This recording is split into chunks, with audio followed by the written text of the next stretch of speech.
have Brent Wasche, Coach Brent Wasche, the head football coach of Redmond High, back again. He spoke to us before. Been here 4 years coaching, talking about his program, the upcoming season, and I think there's some neat things that we were swapping back and forth that he's doing with his program that I didn't do in my football that I think is very commendable. So let's hear it for Coach Wasche.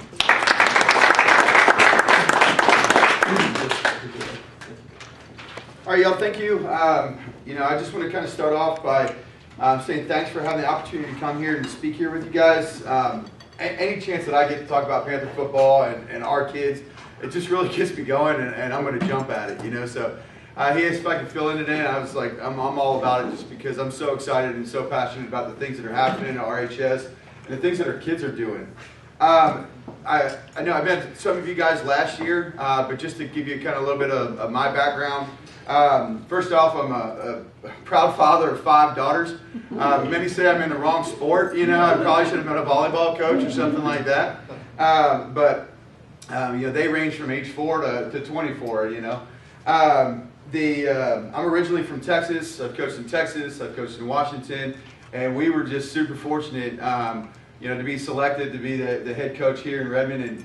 And I can't say enough about the experience and the community here. And we found a home and we love it. So, and a lot of that is part of organizations like this. You don't get these types of organizations and this type of community support everywhere. I've been a lot of places. Like I said, I've lived in the PNW. I was born in Pennsylvania. Redmond's special, and it's special because of community or organizations like the Kiwanis and all the great things and the people that support Redmond. I just want to say that I have such a tremendous amount of respect for the Kiwanis and all the work that you guys have done in our communities and specifically in our schools through all the events you put in through our Key Club. I can't say enough about them. I'm a Dungeness fan lover. Okay, I cannot say enough about the Crab Crack and what an awesome event that is. I wasn't able to go to the Ventures dinner, but I heard amazing things about that, and just seeing hearing about what a huge success it was. Just kudos to you guys and for everything that you do. The partnership that we've had with Redmond High, dating back to Don Rich and Don Rich Field and Don Rich Stadium, it's just been such a huge thing for us in our school. Just anything that I can do to keep that going and to keep that sense of community. I want to be here for you, and I want you guys to know that. I think the best way, like I said, I'm here to talk about our kids and talk about our program. So just to give you kind of a little bit of update, since the season to kind of where we're at now. We've had a lot of awesome things happening. Yesterday was a huge day for Redmond High, or Redmond football specifically. We sent 5 kids, or we had our athletic scholarship signing day yesterday. We set what I believe, and I have to double check this, what I believe is a new record for college scholarships signed in 1 year. We sent 5 kids off to colleges and universities. We signed 3 kids with Eastern Oregon University. We signed 1 kid with George Fox and another kid that will be attending the college at Siskiyou next year, it's just huge. Thank you. I love these kids. They're awesome, and they work so hard for us. They go through the highs and the lows, and to see all those guys that were there and able to, ceremonially sign those letters of intent to go off and realize their dreams was such a big deal. So that was a great thing to see, and another huge boost for us this year. The pandemic's a long way away. We're kind of out of that now, but I think this was the first year where we've had some sense of normalcy. We didn't have any interruptions. We didn't have any canceled games. We didn't have any masks or any of those other things that have been such a big detractor from sports. And what we're seeing is the big payout from that now. So we just entered our spring football season. Our numbers are up almost 20% from last season. Okay, that is a huge deal. Okay, those are kids that are directly going to be affected. Those are kids, the hardest time for a kid to be, or the most likely time for a kid to get in trouble is between 3 p.m. and 5 p.m. right after school. Well, those kids are not going to be at football practice. Okay, so that is such a huge deal for us, and like I said, for us to be, we have almost 95 kids signed up right now, okay? We'll have 3 teams this year for the first time in 5 years, okay? And so, like I said, I think the COVID comeback has finally been achieved, all right? Because, you know, it hit us hard. It hit us hard in participation. It hit us hard in cancellations in multiple different ways. But I really feel like this year, and then especially this spring, we're showing the comeback, and we're showing that, hey, through the hard work and the resilience of a lot of people, and the support of a lot of people, that we're finally back on track to get back where we were. So that's been an awesome thing.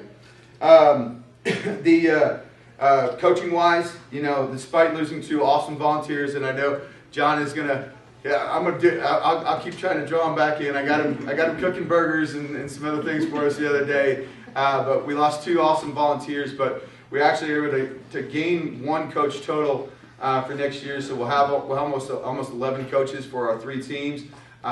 We have an administration that's been hugely supportive. We're putting more and more coaches in the building, which it doesn't sound like a big deal, but it's a big deal for us, okay? When those coaches are in the buildings as teachers, counselors, mentors, whatever that might be, they're able to stay connected with those kids throughout the entire year. And it allows us, to help retain kids, to help develop kids, to help build relationships with kids, and do all the things that we need to do all year long, not just from August to September, or so not just from August to November, which is just a big deal for us. And I just want to, if you know Audrey, if you know our admin team there, they've worked hard. They've worked hard to do that, and they've worked hard with us to make that happen. And so, just want to give them a kudos for that. We'll be welcoming in a new athletic director soon at Redmond High. Interviews for that are next week. We're really excited about that. Doug Taylor did a great job. I couldn't tell you, he's got 2 little ones, and he's just has worked his butt off for these. So he's been promoted to the principal at Vern Patrick. So we'll be getting a new athletic director. Very excited about some of the candidates we have, and you know, be really looking forward to the direction and the leadership that they're going to bring. You know, that brings me kind of like what's next for Redmond football. First off, we just started our spring training camp, so that's why I thought it would be a pretty good time to kind of come and fill you guys in on what's going on and what's happening. Football's changed a lot over the last 15, 20 years. The spring season is kind of a new invent, whereas before it used to be, hey, that August and November time frame. Now the OSA allows us to have 10 contact days in the summer. And so what we try to do is we condense those into a camp. So we have it ends up being about 2.5 weeks of practice, and then we have our high desert team camp that we host at Redmond High School from the 19th through the 21st. Okay, so our kids are actively going through practice now. It allows those new incoming 8th graders, which, like I said, we've got 33 of those signed up. That's another new record at Redmond High, which is awesome. Allows them to kind of like to dip their toes into ease before the big splash in August. So that's been great.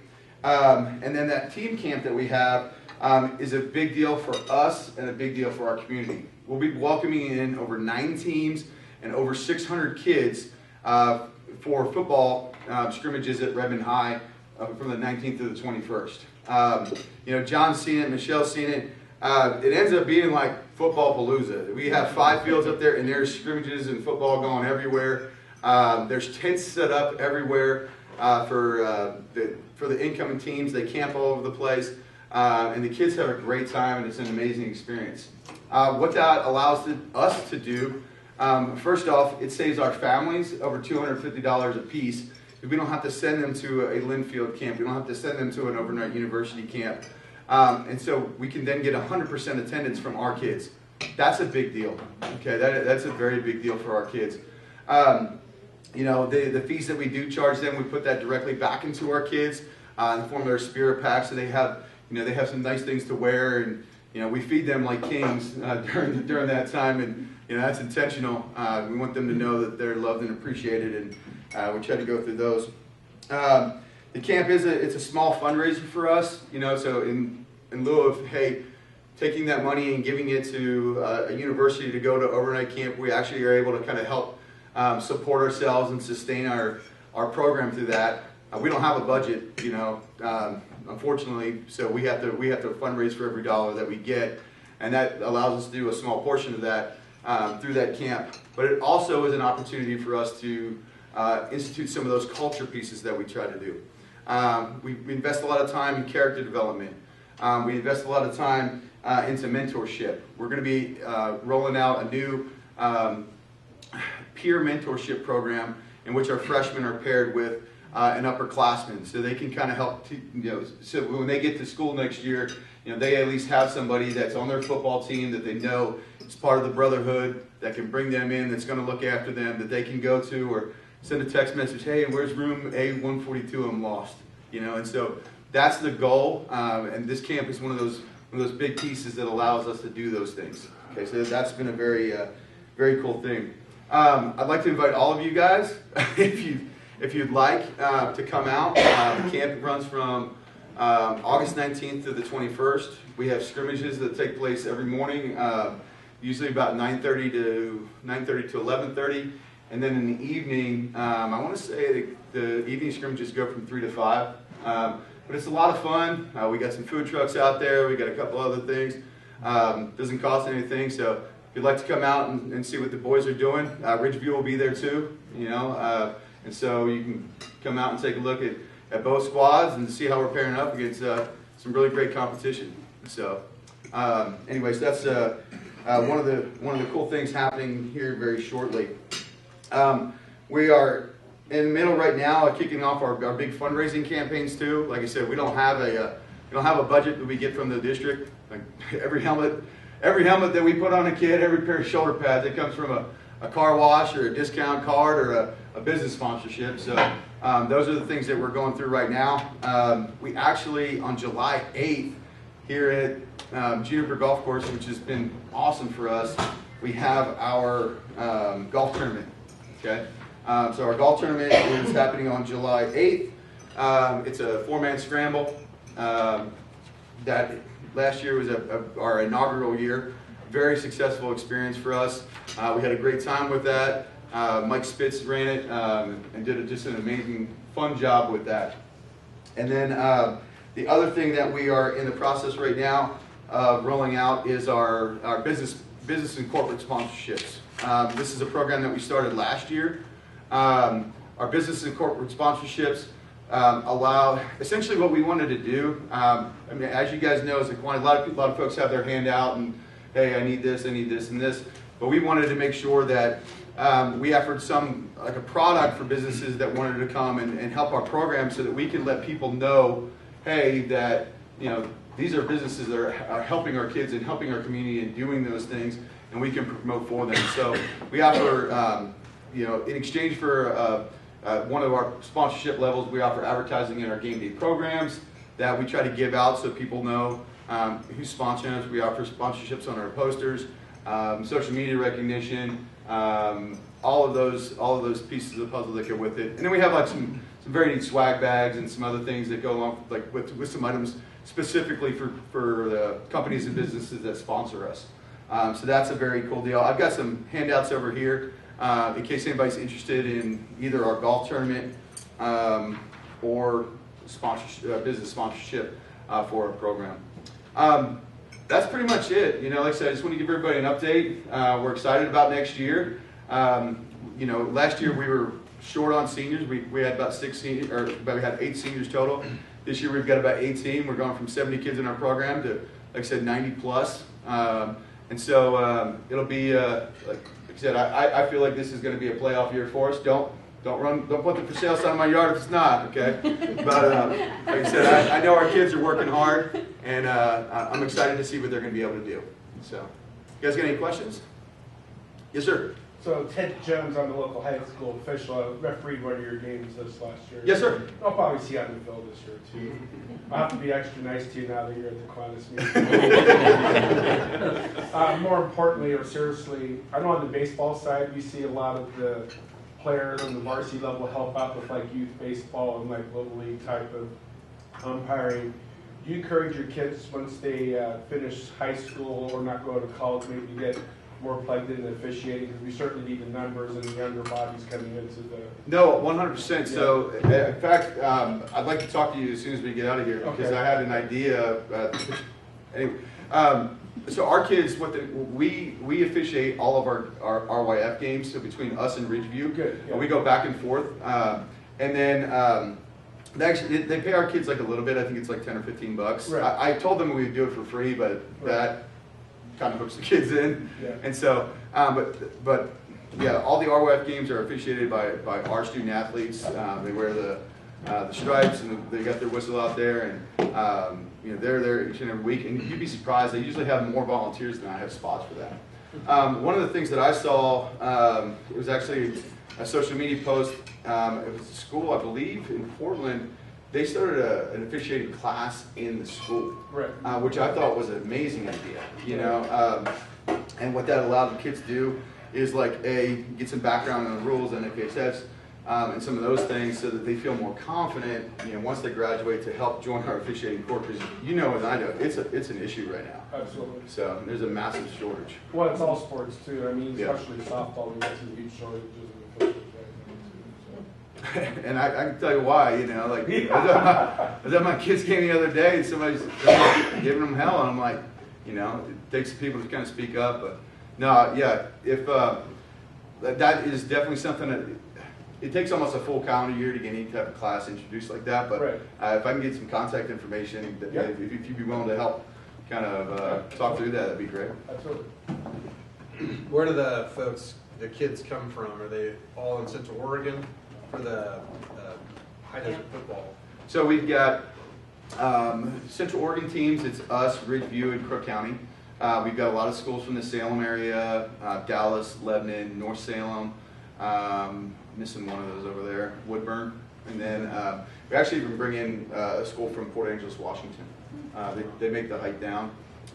They're actually, I coached there previously. They face some very significant economic challenges up there, so I scholarship their entire program to come down. I was like, hey, if you guys can come down, I told them, if you guys can come down, I'm not going to charge you to be here. And they've been there the last 2 years, and it's done a lot for their program. They went from 50 kids, I think they got over 65 now. And so anyway, it's a fun experience for them. I know a lot of those kids, I know a lot of those coaches, so they come down. And it's really neat for our kids to play teams from Washington and play teams from other places. That's all on Redmond campus. Every bit of it, yeah. Yeah, the teams come in on Sunday night. They set up their campsites. We do some early bird 7-on-7 for those guys, and then Monday morning, whistles blowing and pads are cracking, and it's a good time. Yes, sir. You mentioned you have enough kids for 3 teams. Yes, sir.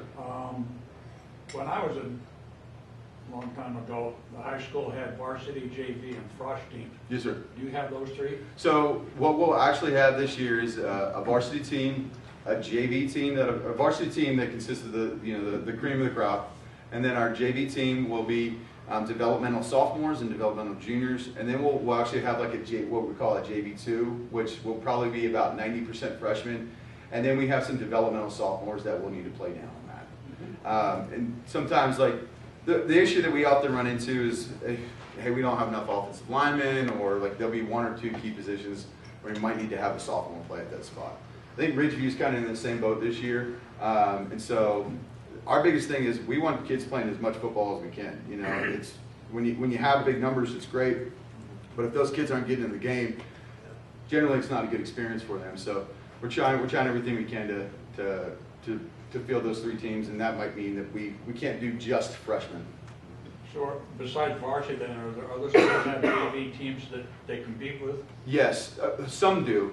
So most teams in 5A right now, I'd say probably about 70% of the teams in 5A only have 2 teams. They have a varsity and a JV2.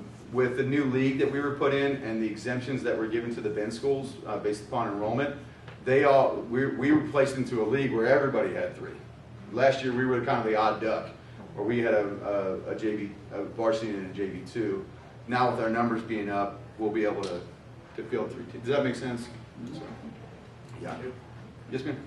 So, back when my son played football for Redmond High School, they started a program with their physicals where they get their get examined? And Yeah. for concussions, are they still doing that? Yes, so what we do, it's called a concussion baseline test. Yes. And it's any contact sport, so that's soccer, wrestling, football.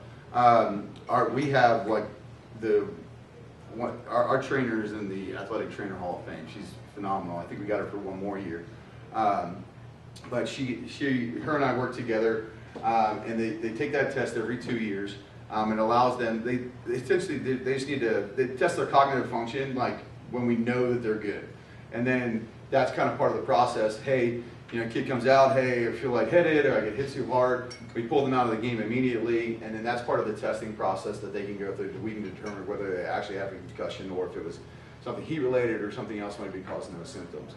And so, yeah, that's actually a OSAA mandated thing, and Carrie does a phenomenal job of Yeah, managing I'm that. glad it is. Yeah. Yes, ma'am? So you talked about character development. Yes, Can ma'am. you give us some examples of what you do to help kids? So develop? we're changing it up a little bit this year. So in the past, we've had like a curriculum that we've gone through. It's really about 10 lessons that we go through, and we talk about core values. We talk about integrity. We talk about some life skills, and we set aside kind of a class time each week where different coaches will talk. Have the opportunity to talk to kids about what integrity means or what it means to be a role player on a team. Ironically enough, because I have a 24-year-old, a couple years back, one of my football players decided to take my daughter out on a date, which I was supportive of, good kid, But he showed up at the door and like honked the horn and sent a text message like, hey, I'm here.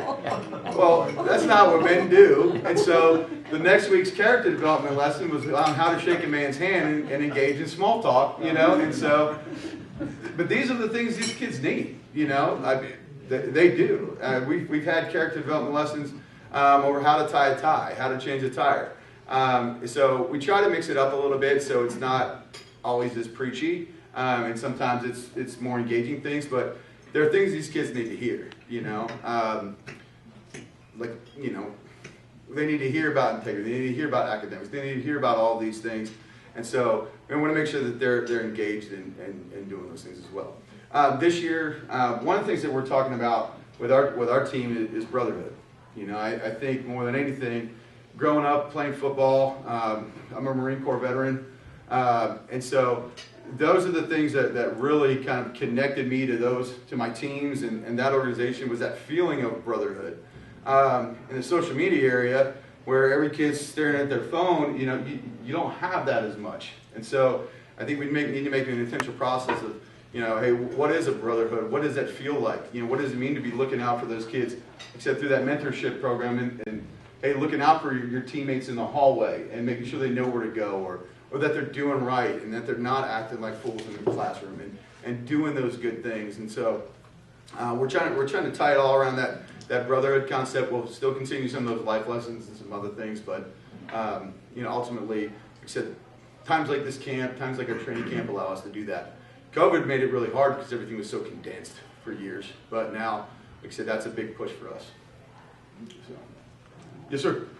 I'd just like to compliment the administration for attempting to get coaches in the classroom.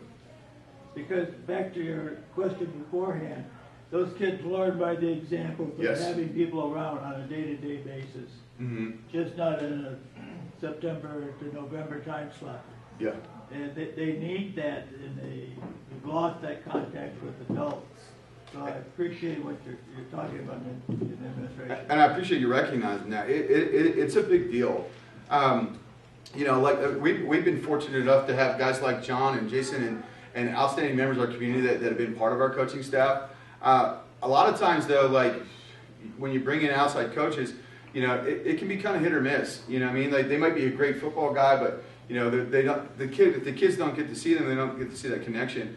With us having, like you said, an admin that's prioritized bringing coaches in the building, they get to see these guys every day. He's not just their inside linebacker coach, but now he's talking to them about biology and physics and life and setting an example full time. So I 100% agree, and I think it's a huge deal.